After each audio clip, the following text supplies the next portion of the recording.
Assalamualaikum warahmatullahi wabarakatuh. Innal hamdalillah nahmaduhu wa nasta'inuhu wa nastahdihi wa nastaghfiruh wa na'udzu billahi min shururi anfusina wa min sayyiati a'malina. Man yahdihillahu fala mudilla lahu wa man yudlil fala hadiya lahu. أشهد أن لا إله إلا الله وحده لا شريك له وأشهد أن محمدا عبده ورسوله. اللهم صل وسلم على محمد وعلى آله وصحبه والتابعين بإحسان إلى يوم الدين. أما بعد. رب اشرح لي صدري. Wahai Tuhanku, lapangkanlah dadaku ini. Wa yassirli amri, dan permudahkanlah urusanku. Wahlul 'uqdatam min lisani, dan uraikanlah kekeluhan lidahku. Yafqahu qawli, supaya mereka memahami kata-kataku ini. Rabbi zidni ilma, wahai Tuhanku, tambahkanlah ilmu kepadaku. Allahumma faqihna fid din, ya Allah, kurniakan kepada kami kefahaman tentang agama. Wa 'allimna ta'wil, dan ajarkanlah kepada kami ilmu ta'wil. Wahdinas siratal mustaqim, dan tunjukkan kepada kami jalan Engkau, jalan yang lurus. Amin ya rabbal alamin. Yang dihormati lagi dimuliakan Tuan Syukri selaku pengerusi Surau An-Najihin, ahli-ahli jawatan kuasa surau, seterusnya tuan-tuan, perempuan, muslimin, muslimat, rahimakumullah. Tajuk kita pada malam ini ialah berkenaan dengan situasi terkini Palestin. Saya ingin ucapkan ribuan terima kasih dan juga setinggi penghargaan kepada pihak pengurusan Surau An-Najihin kerana sudi memberi ruang kepada saya pada malam ini untuk kita sama-sama berkongsi maklumat berkenaan dengan perkembangan terkini di bumi Palestin. Baik, pada slide yang tuan-tuan lihat sekarang ini, boleh nampak?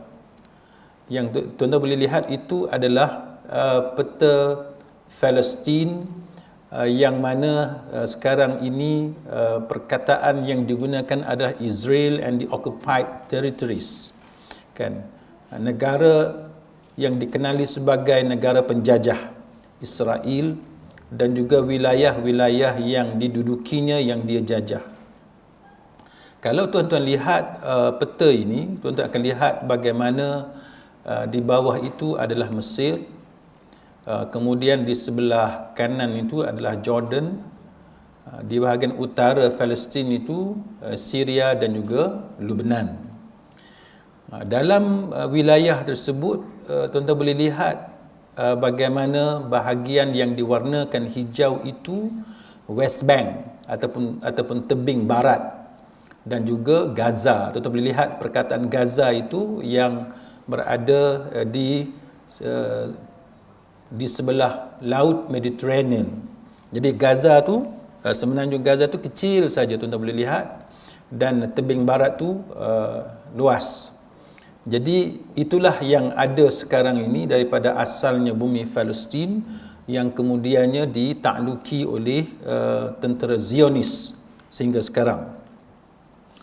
Baik, untuk pengetahuan tuan-tuan sekalian, dari 7 Oktober tahun ini sehingga 2 November bulan ini, mengikut Euromed Human Rights Monitor, mereka telah membuat satu perkiraan tentang jumlah bom yang telah digugurkan di bumi Gaza sepanjang tempoh ini daripada 7 Oktober sehingga 2 November, iaitu sebanyak 25 tons.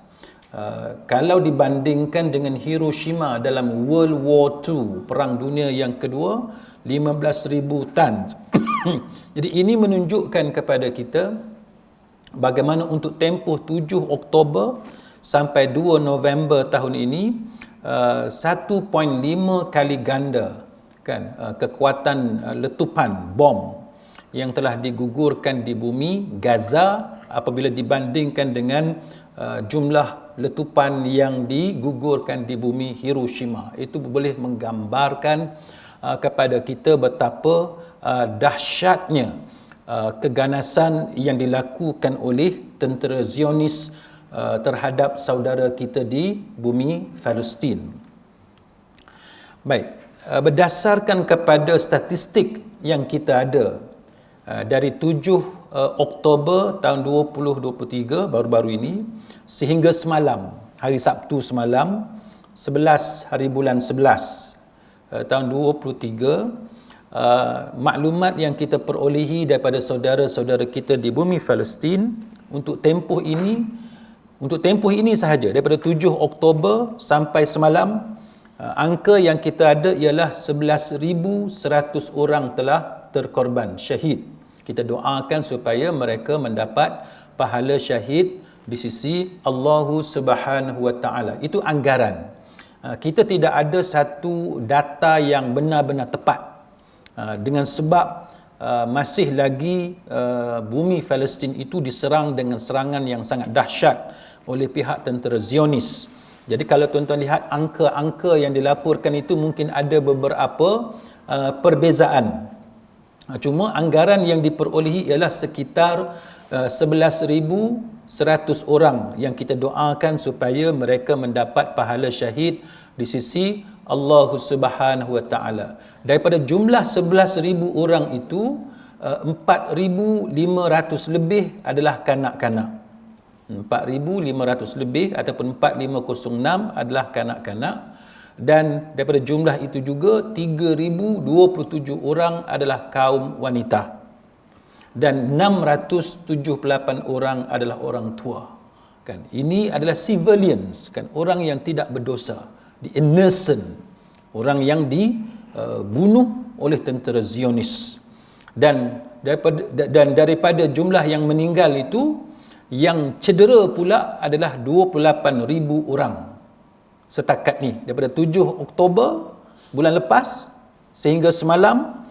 Yang cedera adalah dianggarkan 28,000 orang, yang mana majoritinya adalah kaum perempuan, kaum wanita dan kanak-kanak. Baik. Kemudian perkembangan di Semenanjung Gaza ataupun Gaza pada hari semalam 11 hari bulan 11 tahun 2023, tambah lagi ada beberapa orang yang kita doakan supaya mereka mendapat syahid di sisi Allah Subhanahu wa taala, dan ramai lagi yang cedera dengan sebab serangan udara oleh tentera Zionis ke kawasan-kawasan kediaman di selatan Gaza, di kawasan tengah Gaza dan sebagainya, yang mana serangan itu serentak dengan pengeboman ke atas beberapa hospital yang ada di sekitar bandar Gaza. Dan tentera Zionis ini, tuan-tuan sekalian, pada masa yang sama meneruskan serangan yang ganas, yang agresif di bahagian barat bandar Gaza. Nanti saya akan tunjuk dekat tuan-tuan bagaimana peta tersebut dan kenapa mereka melakukan serangan sedemikian. Dan dijangka daripada semalam tu dengan sampai hari ini, dijangka bila-bila masa tentera Zionis akan membuat pengumuman bahawa mereka telah berjaya menakluki sepenuhnya bahagian barat bandar Gaza. Baik. Apa strategi mereka, kita akan tunjuk. Baik, itu apa yang berlaku di Semenanjung Gaza. Di Semenanjung Gaza. Kemudian di tebing barat yang saya tunjuk peta tadi, yang bahagian hijau yang besar itu tebing barat ataupun West Bank. Baik, daripada 7 hari bulan 10 bulan lepas sehingga semalam, yang kita doakan supaya mereka ini syahid di sisi Allah adalah 183 orang yang terkorban. Daripada jumlah itu 45 orang wanita dan kanak-kanak.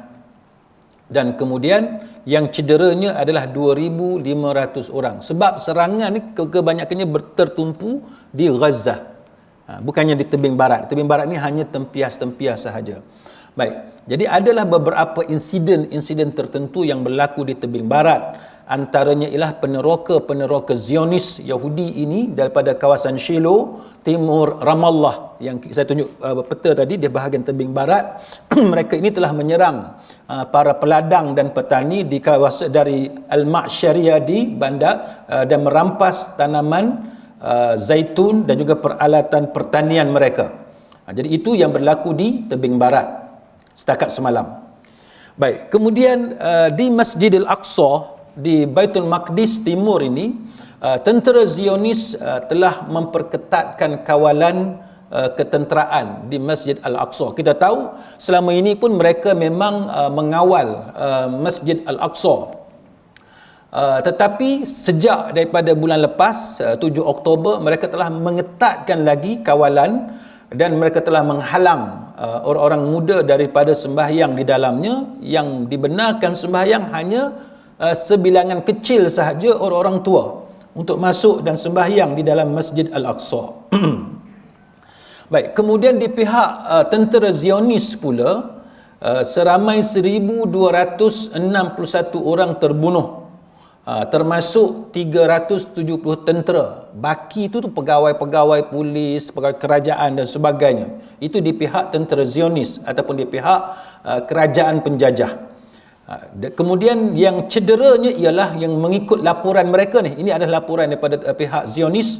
Yang cedera adalah 7,524 orang, dan kemudiannya yang diculik, yang dijadikan tebusan oleh pejuang-pejuang Hamas, yang ditangkap oleh pejuang-pejuang Hamas adalah 242 orang sebagai tebusan.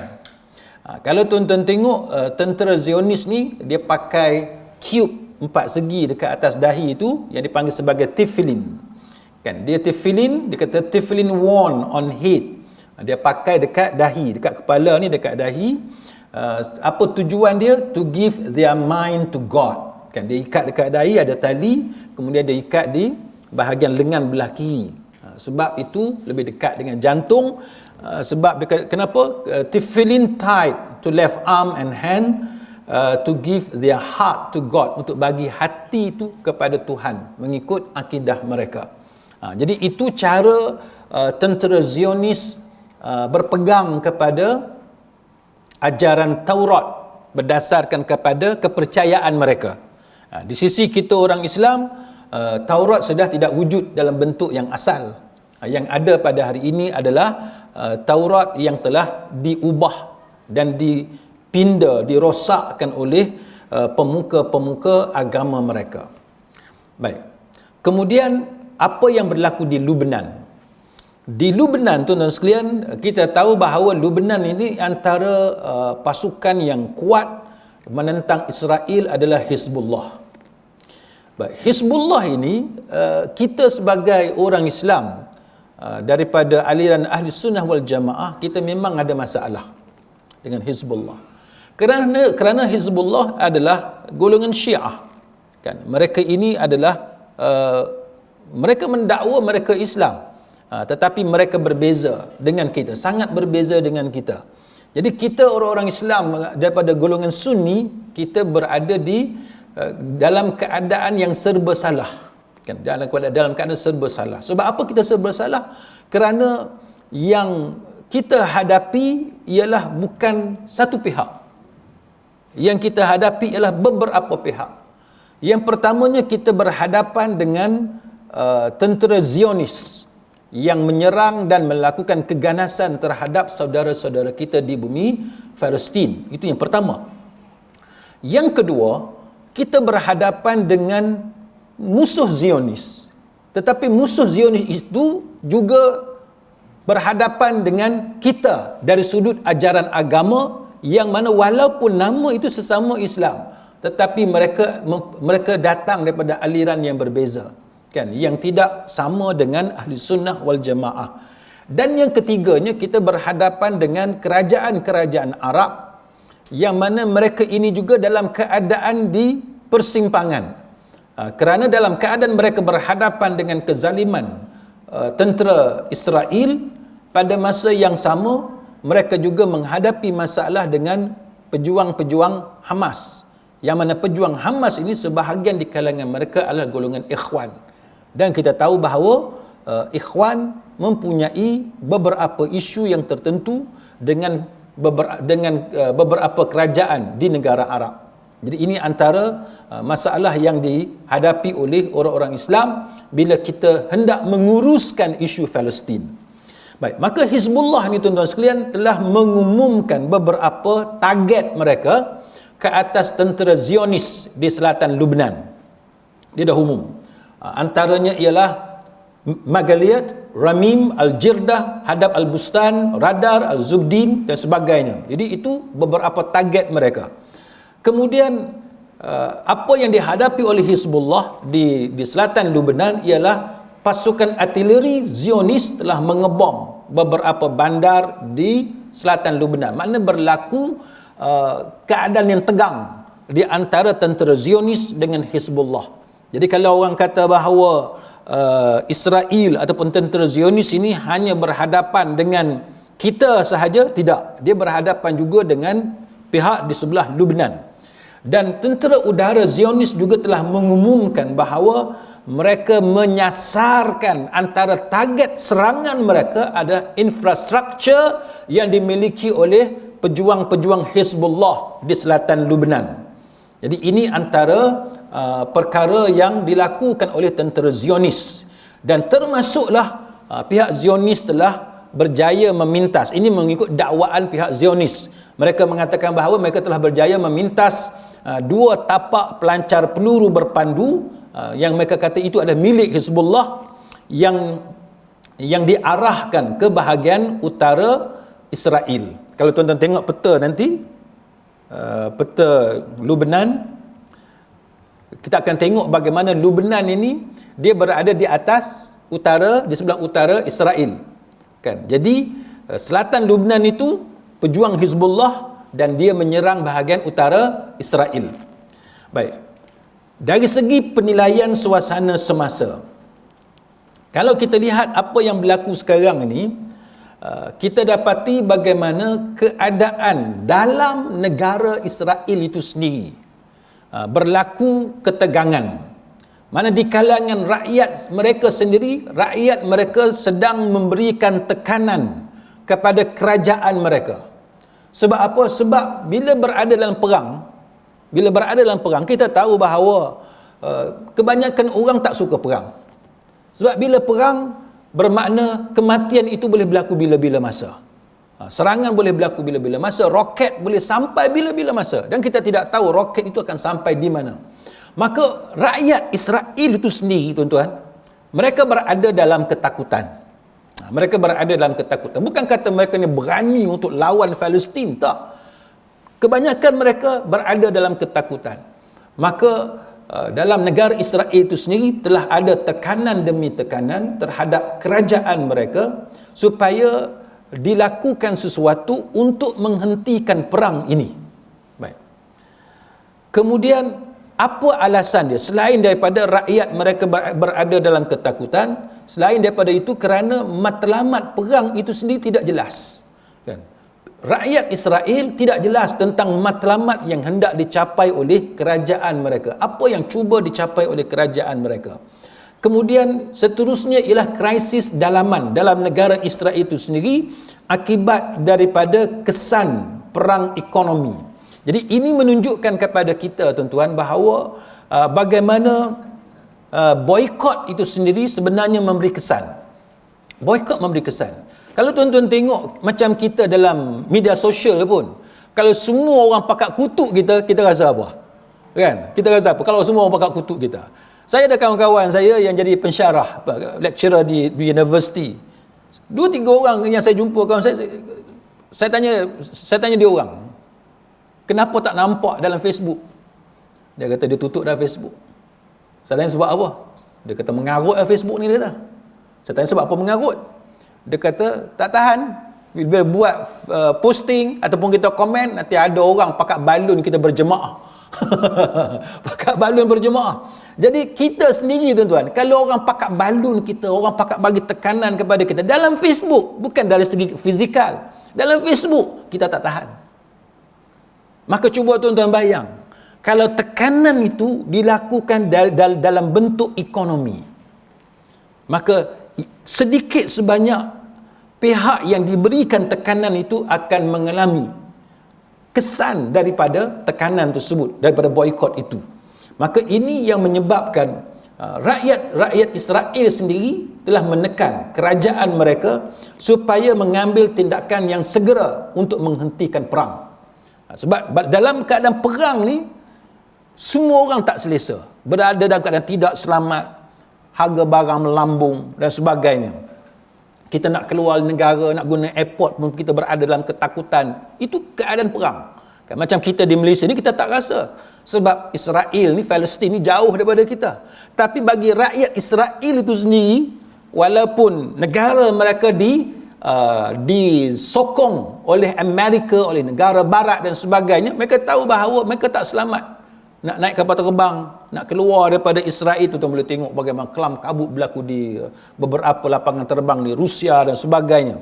Itu menunjukkan betapa tekanan demi tekanan yang dikenakan kepada rakyat Israel. Baik, kemudian tekanan ini juga berpunca daripada 250,000 penduduk Israel di bahagian utara dan selatan yang terpaksa berpindah. Mereka terpaksa berpindah sebab ni kawasan-kawasan yang sangat terdedah kepada serangan roket. Di bahagian utara kita nanti kita tunjuk bagaimana Lebanon dan sebagainya. Di bahagian selatan itu semua tu Mesir dan lain-lain. Maka ini semua kawasan-kawasan yang mana pejuang-pejuang Islam ni boleh menyusup masuk dan melakukan serangan dan seumpamanya. Dan kemudiannya selain daripada itu, kenapa mereka berada dalam keadaan tertekan? Kerana jumlah yang 200 lebih yang Israel umumkan itu, tentera mereka ada 200 lebih yang dijadikan tebusan.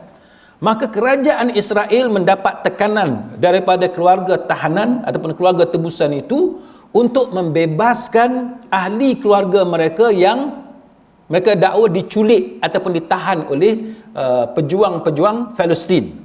Iaitu contoh bentuk tekanan demi tekanan yang diterima oleh kerajaan Zionis dalam berhadapan dengan isu Palestin ini.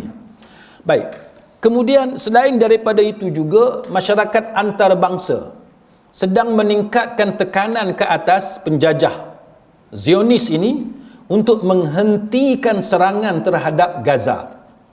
Jadi di peringkat antarabangsa, mereka boleh tengok sekarang ni kita, alhamdulillah tuan-tuan, dengan teknologi maklumat yang ada, semua itu dapat diakses kan. Bagaimana serangan-serangan yang dilakukan oleh Israel terhadap sasaran orang-orang awam yang tidak berdosa, dan bagaimana bentuk kecederaan yang dialami oleh kanak-kanak, oleh kaum wanita, oleh golongan yang tidak berdosa, yang bukan tentera kan, yang bukan ada senjata dan sebagainya, itu dipaparkan dalam media.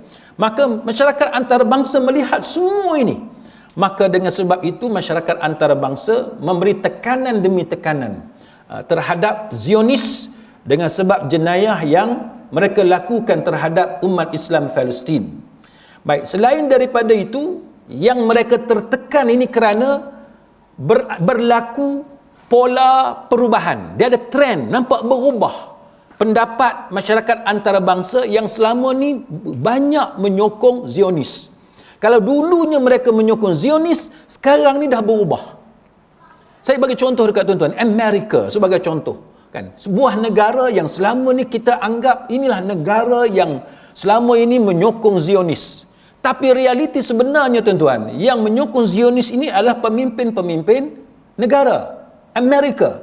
Rakyat mereka, tuan-tuan boleh tengok dalam media, rakyat Amerika sendiri di bumi Amerika melakukan demonstrasi, tunjuk perasaan, menyatakan bantahan terhadap sikap yang dilakukan oleh oleh kerajaan Amerika yang menyokong Zionis.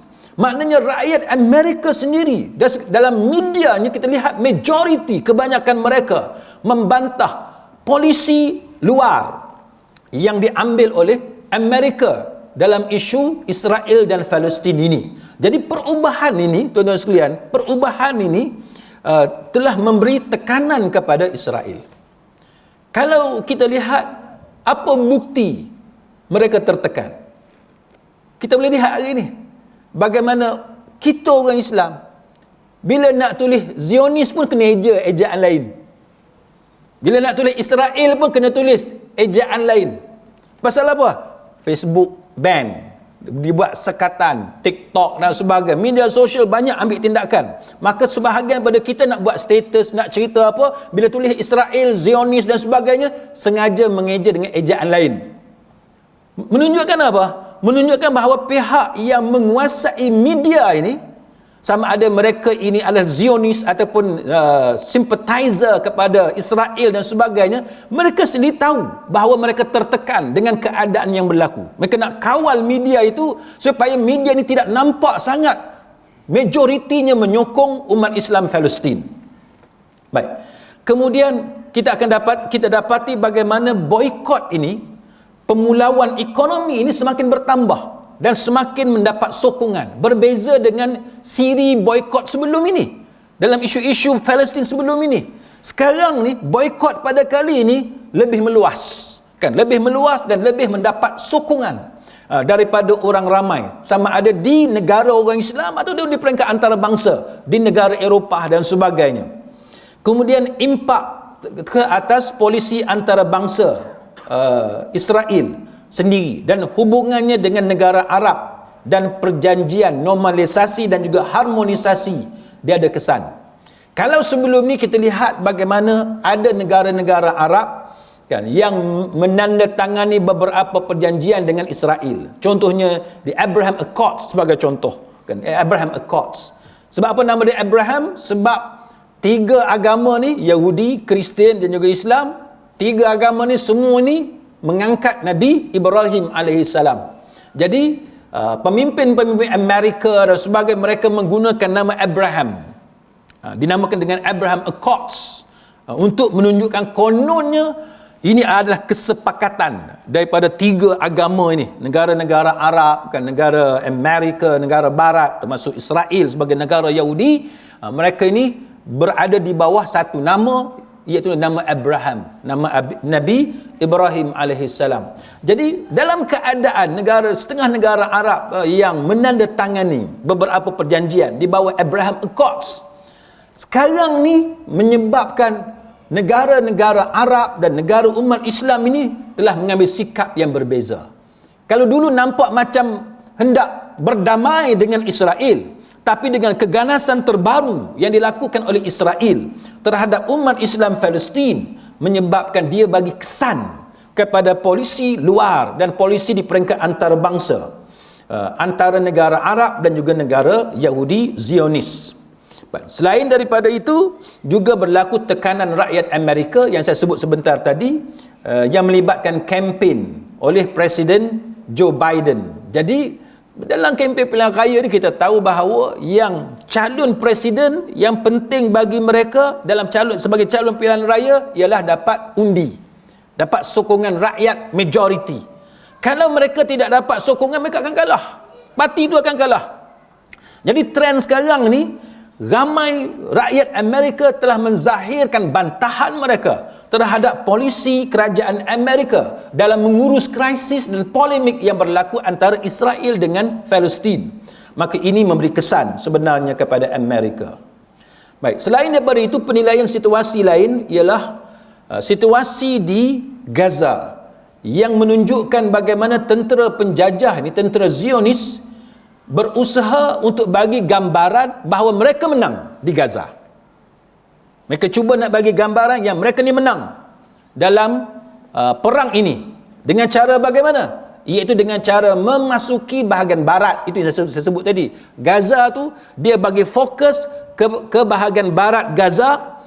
Tujuan dia, apa yang dia target ialah ibu pejabat pejuang dan juga kawasan-kawasan penting yang dikuasai oleh pasukan pejuang. Itu yang mereka cuba buat. Mereka nak masuk bahagian barat dan mereka fokus kepada bahagian tersebut.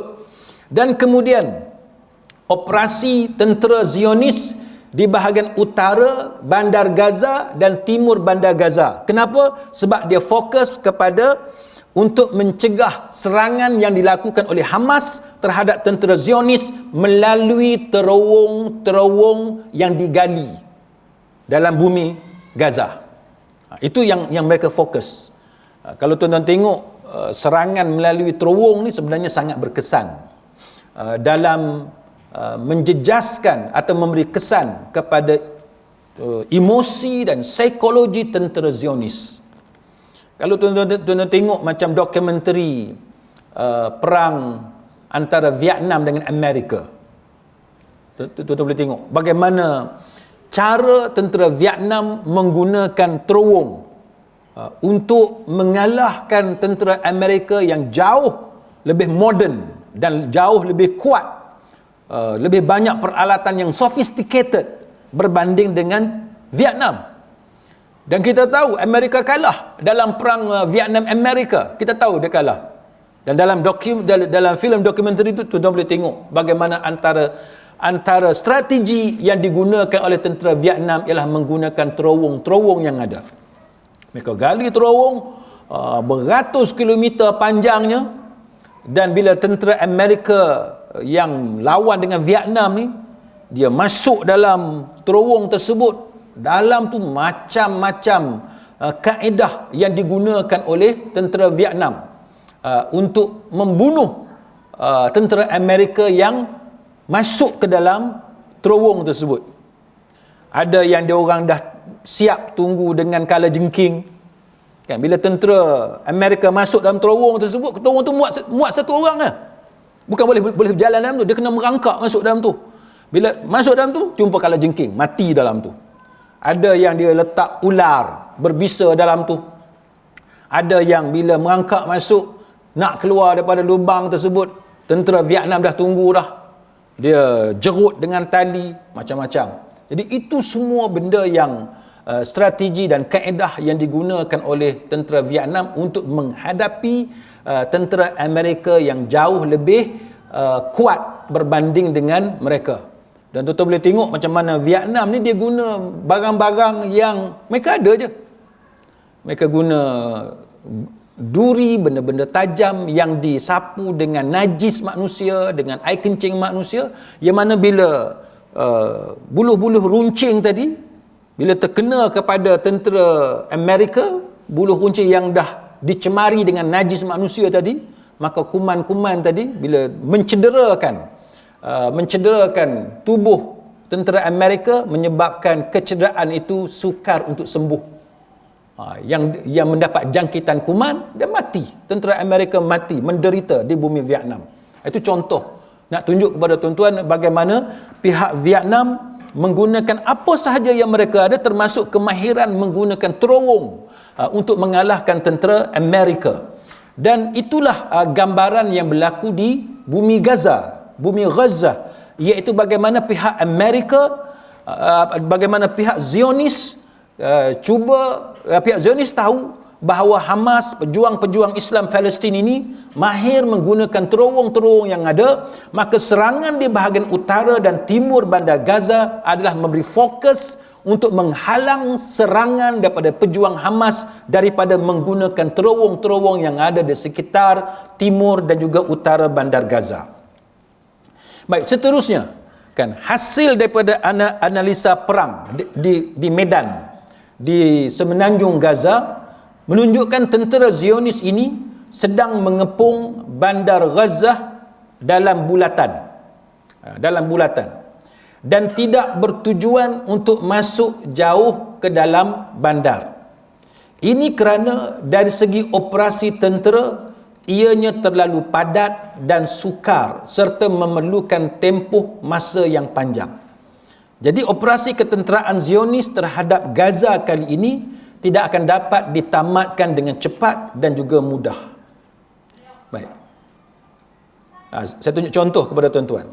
Ini adalah penilaian situasi terkini di antara Hizbullah kan dengan Zionis. Kalau tuan-tuan tengok peta tersebut, Lebanon yang diwarnakan dengan warna hijau, di sebelah Lebanon itu Syria, dan Israel itu di bawah Lebanon. Jadi tentera Hizbullah sedang berhadapan dengan tentera Zionis di bahagian utara Palestin. Mana kalau kita tengok peta, di utara Israel lah, utara Palestin. Apa yang berlaku? Hizbullah tidak menunjukkan kecenderungan mereka untuk terlibat dalam perang pada skala besaran. Tidak. Hizbullah hanya sekadar berperang, sekadar memberi tekanan kepada tentera Zionis. Itu yang dilakukan oleh Hizbullah sekarang. Bukannya menyerang Israel ataupun Zionis ini secara besar-besaran, tidak. Cuma mereka menggunakan senjata baru yang ada, yang sebelum ni mereka tak guna, dengan menggunakan drone. Menggunakan drone ini adalah satu kaedah perang yang baru, dan juga menggunakan naval combat, iaitu serangan melalui laut. Kalau tuan-tuan tengok peta tu, laut Mediterranean, Lebanon itu di atas, dan Lebanon ni dia ada pantai yang panjang, kan, pantai yang panjang. Maka ini adalah satu kaedah yang mudah bagi Hizbullah untuk melakukan serangan terhadap Zionis melalui laut.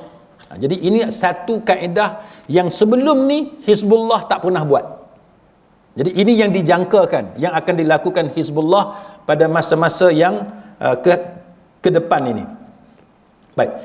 Ini pula tuan-tuan sekalian ialah peta yang menunjukkan Syria. Kan? Syria, di bawah Syria itu Jordan, sebelah Jordan itu adalah Palestin ataupun Israel, yang ditulis sebagai Israel. Jadi ketegangan sekarang ini semakin meningkat di antara tentera Zionis dan juga pejuang-pejuang yang datang dari sebelah Syria. Dari pejuang yang datang dari sebelah Syria ini tuan-tuan, sekarang ni mereka menggunakan kaedah melancarkan peluru berpandu ataupun roket dan juga drone. Jadi ini yang dilakukan oleh pejuang-pejuang daripada sebelah Syria. Baik. Kemudian pejuang dari sebelah Iraq. Kalau tuan-tuan tengok, Iraq ni dia agak jauh dari Palestin. Tapi pejuang-pejuang ini juga dia datang dari sebelah Iraq dan mereka menggunakan drone. Baik. Kemudian Houthi Yaman menggunakan peluru berpandu dan juga drone. Cuma Yaman ni kalau tuan-tuan tengok dia jauh ke bawah. Kan? Untuk peluru berpandu tu sampai ke Israel ataupun ke bumi Palestin yang dijajah, dari segi teknologi yang dimiliki oleh Yaman setakat ini tidak terbukti bahawa Yaman boleh melakukan serangan tersebut. Tetapi pihak Saudi, pihak Arab Saudi memintas kan peluru berpandu yang dilancarkan oleh Yaman, sebab sebelum ini pihak Houthi, kita tahu pihak Houthi ini dia pernah menyerang beberapa tempat strategik dalam negara Arab Saudi. Jadi bila peluru berpandu tu pergi, kita tak pasti dia akan pergi ke mana. Maka pihak Arab Saudi menggunakan pendekatan memintas peluru berpandu yang dilepaskan oleh pihak Yaman. Baik. Jadi setakat ni kalau tuan-tuan tengok, ini adalah peta Gaza sekarang. Kalau tuan-tuan tengok, yang diwarnakan dengan warna ungu itu menunjukkan bagaimana kaedah yang diguna pakai oleh tentera Zionis sekarang. Dia tidak berhasrat untuk masuk jauh ke dalam bandar Gaza. Tuan-tuan boleh tengok, yang diwarnakan dengan warna ungu tersebut, dia macam mengelilingi, dia buat U, kan, separuh U. Mana dia kepung Gaza itu, dan dianggarkan dalam sehari dua ini dia akan dapat melengkapkan U tersebut. Maknanya dia akan mengelilingi. Jadi mengikut pakar-pakar ketenteraan, mereka mengatakan bahawa berkemungkinan pihak Israel ataupun pihak tentera Zionis tidak akan masuk ke dalam bandar Gaza, jauh ke dalam bandar Gaza, sebab itu akan menimbulkan banyak kesusahan dari segi operasi ketenteraan. Jadi apa yang mereka akan lakukan ialah mereka mengepung Gaza itu berada di tengah-tengah. Ini adalah menurut analisa ketenteraan berdasarkan kepada pergerakan tentera Zionis sekarang ini. Jadi Gaza ni tuan-tuan dia akan terkepung. Kalau tuan-tuan tengok, Gaza terhalang daripada segenap penjuru, kan, segenap penjuru. Keliling itu mereka tak boleh pergi ke mana-mana. Dengan laut pun tak boleh, kan. Tidak ada akses untuk keluar daripada bumi Gaza. Jadi itu yang sedang berlaku sekarang. Baik. Kemudian yang terbaru hari ini, tuan-tuan sekalian, berita pada hari ini, sidang kemuncak tergempar Liga Arab. Yang ini pun ada isu. Baik. Cuma sidang kemuncak tergempar Liga Arab dan OIC yang tamat pada hari ini telah membuat beberapa resolusi. Yang pertamanya ialah menuntut Israel serta merta menamatkan keganasan ke atas semenanjung Gaza selain daripada menolak tindakan melancarkan perang atas sebab mempertahankan diri. Tuan tahu Israel ni, dia bom hospital, dia bom masjid, dia bom bangunan-bangunan kediaman, dan dia bagi alasan itu mempertahankan diri. Sebab apa dia guna alasan mempertahankan diri? Sebab dia kata terowong-terowong Hamas ni digali, kubu-kubu Hamas ni ada di bawah hospital. Tapi langsung tidak ada bukti yang dapat ditunjukkan oleh tentera-tentera Zionis bahawa hospital yang mereka bom, masjid yang mereka bom, bangunan kediaman yang mereka bom, benar-benar ada kubu ataupun terowong yang digali oleh pejuang-pejuang Hamas. Tak ada. Bila masyarakat antarabangsa tuntut kepada Zionis, tunjuk bukti bahawa masjid yang mereka serang, hospital yang mereka serang, benar-benar ada kubu Hamas di bawah tu, mereka mendiamkan diri. Mereka tidak layan tuntutan masyarakat antarabangsa supaya tunjuk bukti. Maka ini antara jenayah yang sangat besar yang dilakukan oleh Zionis terhadap umat Islam Palestin. Baik, jadi sidang kemuncak yang tamat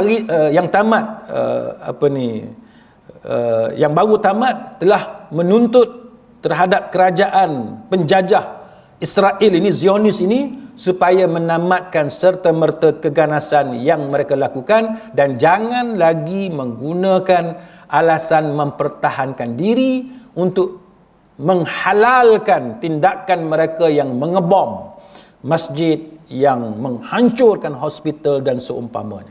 Kemudian yang kedua, resolusi keputusan yang dibuat oleh sidang kemuncak tergempar Liga Arab dan OIC ini memutuskan, iaitu memberi tugasan kepada Menteri Luar Arab Saudi, Jordan, Mesir, Qatar, Turki, Indonesia, Nigeria dan Palestin untuk memulakan tindakan segera bagi pihak semua negara anggota OIC dan Liga Arab. So mereka dah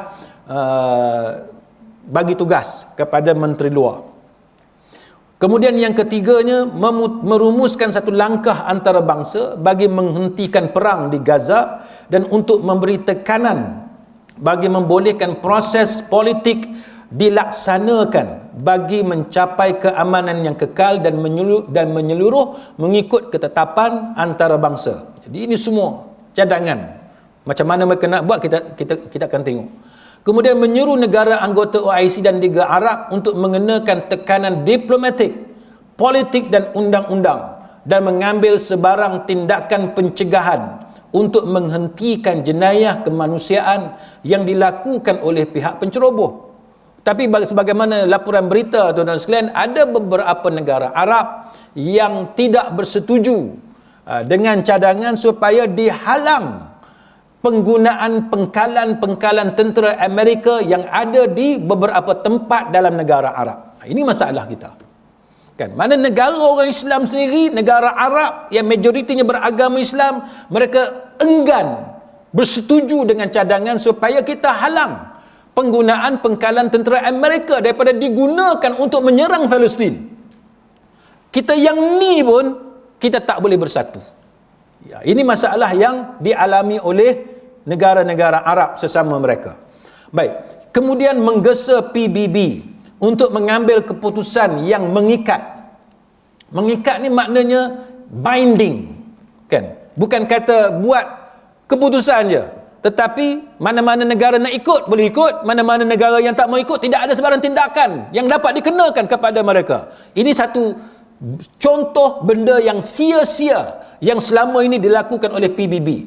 Maka Liga Arab dan OIC telah buat satu keputusan, iaitu mendesak PBB untuk mengambil satu tindakan yang mengikat, binding dan tegas untuk memaksa serangan oleh Zionis itu dihentikan dan mengekang pihak penceroboh daripada melanggar undang-undang antarabangsa, undang-undang kemanusiaan antarabangsa dan resolusi legitimasi antarabangsa.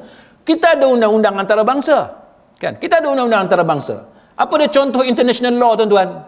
Contoh international law yang semua orang tahu, iaitu kalau berlaku perang, tidak boleh sama sekali serangan dilakukan terhadap tempat ibadat. Tak boleh. Hatta kita orang Islam pun, tuan-tuan sekalian, kita orang Islam pun, kita diajar tidak boleh kita hancurkan rumah ibadat orang bukan Islam, walaupun dalam perang. Tidak boleh disasarkan tempat ibadat orang bukan Islam, gereja ke, tokong ke, rumah ibadat agama apa sekalipun, kita tak boleh hancurkan dia. Dan kita tak boleh bunuh orang yang beribadat dalam rumah ibadat tersebut. Maknanya apa yang ditetapkan oleh Rasulullah sallallahu alaihi wasallam itu adalah sama dengan undang-undang antarabangsa yang ada sekarang. Tapi itulah yang dilanggar oleh Zionis. Maka kita telah mendesak supaya PBB ambil satu keputusan yang binding, yang mengikat semua negara tanpa kecuali, tidak boleh langgar undang-undang antarabangsa. Contohnya iaitu dengan mengebom hospital-hospital, sampai tahap hospital, tuan-tuan sekalian, tidak ada ubat bius, kan, tidak ada elektrik, tidak ada kemudahan asas, sehingga kan operation, surgery dilakukan, pembedahan dilakukan tanpa perkara-perkara tersebut. Ini contoh bagaimana zalimnya pihak Zionis. Sini azan dulu ke? Azan dulu. Baik, sidang hadirin mukminin. Jadi antara keputusan sidang kemuncak tergempar Liga Arab dan OIC, antaranya ialah supaya PBB membuat satu keputusan yang mengikat semua negara supaya dapat dihentikan serangan tersebut dan juga mengambil tindakan terhadap mana-mana pihak yang menceroboh, yang melanggar undang-undang antarabangsa, termasuk undang-undang kemanusiaan dan sebagainya. Jadi tak ada guna kalau mesyuarat buat keputusan tapi keputusan itu tidak mengikat. Tak boleh paksa negara tersebut daripada berhenti, daripada terus melakukan keganasan. Useless. Tak ada guna. Jadi yang penting supaya PBB mengambil tindakan yang mengikat. Baik, kemudian tidak mengambil sebarang tindakan dianggap sebagai bersubahat yang seakan membenarkan Israel untuk meneruskan serangan yang kejam yang membunuh orang yang tidak bersalah, kanak-kanak, warga emas dan wanita, serta menyebabkan Gaza hancur dan musnah. Jadi ini tak boleh dibiarkan, mesti diambil tindakan. Mana-mana pihak yang tidak mengambil tindakan itu akan dianggap sebagai bersubahat. Mana-mana yang duduk diam, dibiar aja, Israel buat apa sahaja sehingga Palestin itu musnah, sehingga orang yang tidak bersalah terbunuh, maka itu mesti dihukum atas alasan bersubahat. Itu keputusan sidang kemuncak.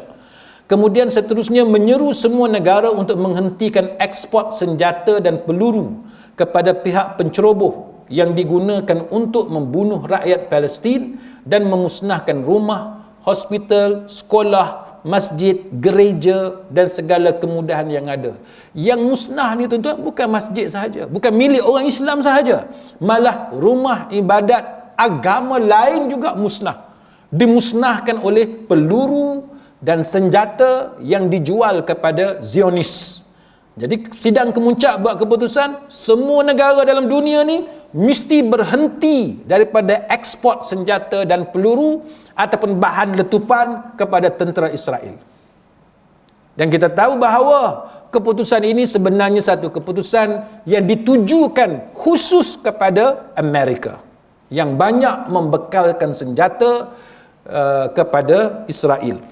Kemudian menggesa pendakwa Mahkamah Jenayah Antarabangsa untuk menyelesaikan siasatan jenayah perang dan jenayah kemanusiaan yang dilakukan oleh Israel di semua wilayah Palestin yang diduduki, termasuk Baitul Maqdis. Bila perang, tidak bermakna negara yang berperang itu boleh buat suka hati. Perang ni tuan-tuan, dia mesti antara tentera dengan tentera. Dia tak boleh tentera pergi masuk dalam negara musuh dia, dia bunuh perempuan mana-mana hak dia suka. Masuk dalam negara yang dia berperang, dia bunuh kanak-kanak yang tidak berdosa, bunuh warga emas, tak boleh. Maka itu dipanggil sebagai jenayah perang. Maka pendakwa Mahkamah Jenayah Antarabangsa mesti menyelesaikan siasatan jenayah perang yang dilakukan oleh Israel terhadap umat Islam Palestin. Kemudian sidang kemuncak juga buat keputusan untuk memberi tugas kepada Sekretariat Agung OIC dan Liga Arab untuk memantau pelaksanaan siasatan itu. Ada satu sekretariat khas untuk pantau siasatan itu dan menubuhkan 2 unit pemantau khas undang-undang bagi membuat mendokumentasikan semua jenayah yang dilakukan oleh Israel di Gaza start daripada 7 Oktober ni dan seterusnya. Start daripada bulan lepas, seterusnya ada 2 unit pemantau khas. Kemudian mengutuk tindakan memaksa hampir 1,5 juta rakyat Palestin berpindah dari utara ke selatan semenanjung Gaza yang merupakan satu jenayah perang di bawah Konvensyen Geneva keempat 1949 dan Protokol 1977. Ini yang mereka lakukan. Dan semua penduduk yang diusir perlu dibenarkan kembali semula ke kediaman dan wilayah mereka. Sekarang ni Israel tak bagi balik. Yang mana yang keluar tidak dibenarkan balik kecuali dapat izin daripada Israel. Sedangkan apa yang dicadangkan oleh Amerika termasuk Israel sendiri, two-state solution. Penyelesaian 2 negara. Tapi bila disebut penyelesaian 2 negara, hak mana orang yang Palestin yang dah lari keluar tak dibenarkan balik semula ke Palestin. Ini satu jenayah yang dilakukan oleh Israel. Baik, kemudian saya nak tunjuk sedikit tuan-tuan sekalian, kenapa benda-benda yang macam ni dia boleh berlaku. Supaya tuan-tuan nampak bagaimana latar belakang dia, tuan-tuan sekalian. Dia punya latar belakang, kalau tuan-tuan tengok, dia ada berkaitan dengan sejarah, kan? Apa yang dipanggil sebagai the Palestine Mandate. Ini saya pergi secara ringkas supaya tuan-tuan nampak gambaran tersebut. Baik, ini adalah peta sewaktu Palestin ini berada di bawah apa yang kita panggil sebagai British Mandate, kan, mandat Inggeris. Ini cerita dia. Yang belah kiri itu nama dia Palestine, belah kanan itu Transjordan, kan, Transjordan. Belah kiri itu Palestin, yang sebelah kanan itu Transjordan. Atas tu Syria, Iraq, dan bawah tu Mesir dan Arab Saudi. Kalau tuan-tuan tengok asal usul mandat Palestin ini, the Palestine Mandate, ada tak nama Israel? Tak ada. Tak ada nama Israel. Yang adanya nama Jordan ataupun Transjordan dan ada nama Palestine. Ini sejarah dia, kan? Ini sejarah. Baik. Tapi yang saya nak tunjuk kepada tuan-tuan, kenapa Israel dia takkan lepaskan negara ini? Tuan-tuan boleh tengok persediaan yang dilakukan oleh Zionis ini sangat rapi. Sangat rapi. Dia bukan macam orang Arab. Minta maaf lah, kita bukan nak kutuk orang Arab. Tapi kita belajar untuk melihat sesuatu tu dari perspektif kebenaran. Reality.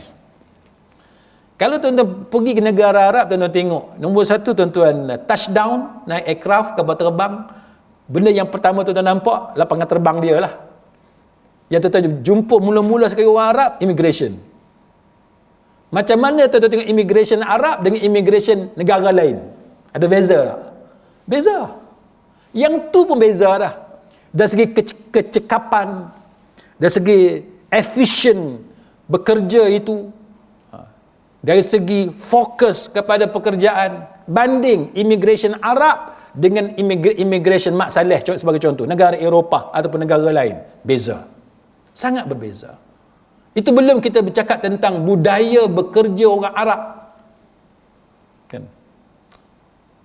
Budaya bekerja orang Arab, tuan-tuan sekalian, bila kita pergi, kawan saya pensyarah UIA, dia buat PhD di Jordan. Dia kata benda yang paling simple kita di Malaysia, kita buat CTC, Certified True Copy, kan, COP, salinan diakui sah. Kita semua ada pengalaman anak nak masuk asrama lah apa semua, kita buat CTC, Certified True Copy. Mudah tak? Mudah. Kita pergi jumpa dengan pegawai tu, dia COP balik 10 minit boleh selesai. Tengoklah dokumen banyak mana. Tapi Arab, kita pergi kat dia, kata bukrah, dia suruh mai esok, dia suruh mai minggu depan. Hak esok, hak minggu depan tu tak tahu berapa bulan pula lepas tu. Tak selesai lagi, hanya nak COP, Certified True Copy, hak tu pun bermasalah. Kita banding. Tuan-tuan tengok dia punya latar belakang yang saya nak tunjuk dekat tuan-tuan. Macam mana daripada satu, kita kata, bumi ataupun wilayah yang dulunya dikenali sebagai the Palestine Mandate, tiba-tiba hari ini dah tak ada dah Palestin itu. Dikuasai oleh Zionis. Tuan-tuan tengok. Dia punya historical context. Kita ambil tahun 1917, 18. British, dia dapat Palestin ni daripada Empire Uthmaniyah. Kan? Empire Uthmaniyah. Ottoman Empire ni dah lemah, kalah dalam perang, maka British lah, Inggeris, menguasai Palestine di bawah League of Nations Mandate sampai 1948. Baik. Apa tujuan mandat British ini, mandat Inggeris ini? Kononnya dia kata leading the native population to self-government, untuk menyediakan populasi, kalau istilah kita sekarang ni bumi putera, kan? Mana orang asal di tempat tu untuk pandai memerintah sendiri, kononnya. Itu British Mandate. Maknanya British kuasai dulu, tolong ajar kepada orang Palestin macam mana cara nak memerintah. Baik. Apa yang berlaku? British Commitment.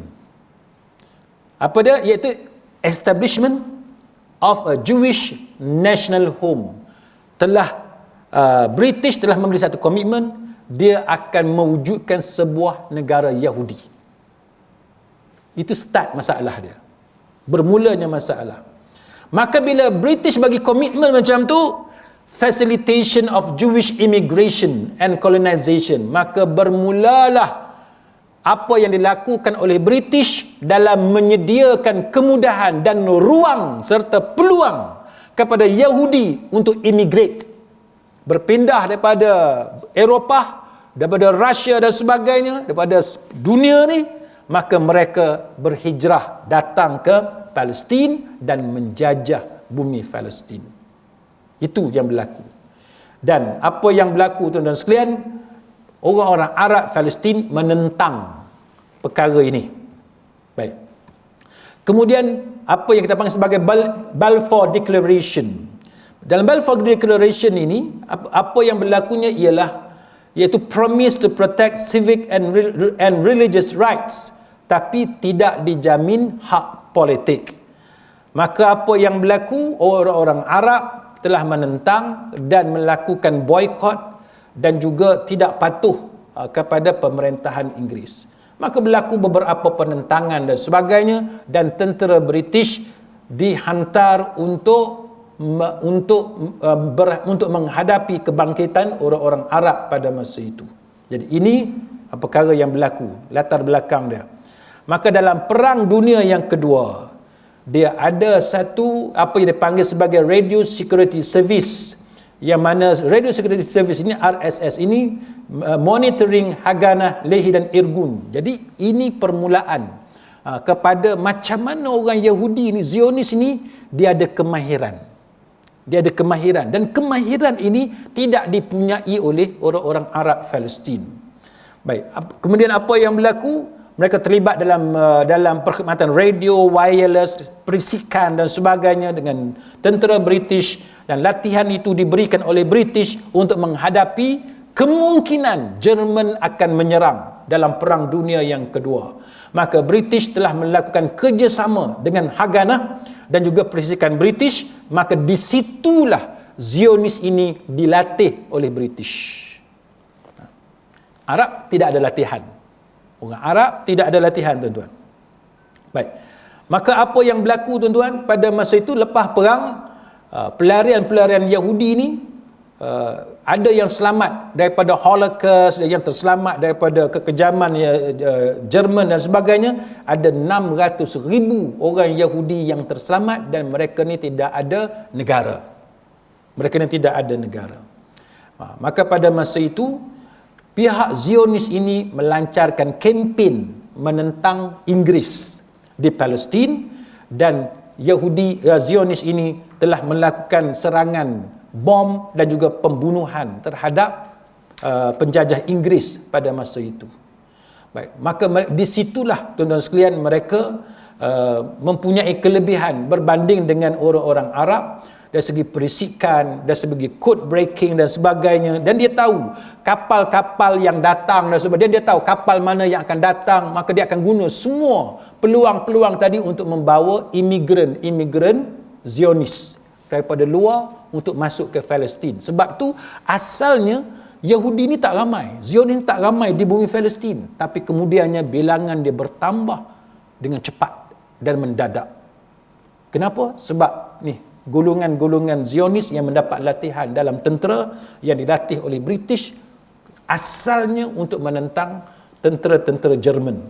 Jadi pada tahun 1948 maka diisytiharkan penubuhan negara Israel secara rasminya walaupun mendapat penentangan daripada orang-orang Arab. Baik. Jadi itu contoh yang saya boleh ceritakan kepada tuan-tuan sekalian kenapa orang Arab ni, dia Arab Palestin akhirnya dia kalah. Kan? Dia kalah walaupun asalnya Palestin itu adalah milik mereka. Jadi ini semua menunjukkan kepada kita bahawa isu ini berlaku dengan perancangan yang teliti oleh pihak musuh.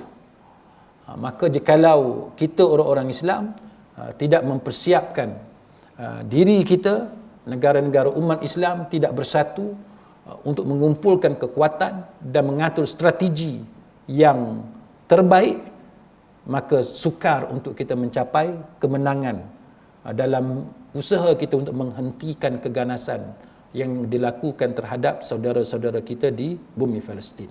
Mudah-mudahan kita berdoa kepada Allah Subhanahu wa taala agar Allah taala membantu saudara-saudara kita di bumi Palestin, dan bagi yang terkorban kita memohon kepada Allah agar Allah taala mengurniakan syahid kepada mereka insya-Allah. Wallahu a'lam. Aqulu qawli hadza wa astaghfirullahal azim li wa lakum. Wassalamu alaikum warahmatullahi wabarakatuh. Subhanakallahumma wa bihamdik asyhadu an la ilaha illa anta astaghfiruka wa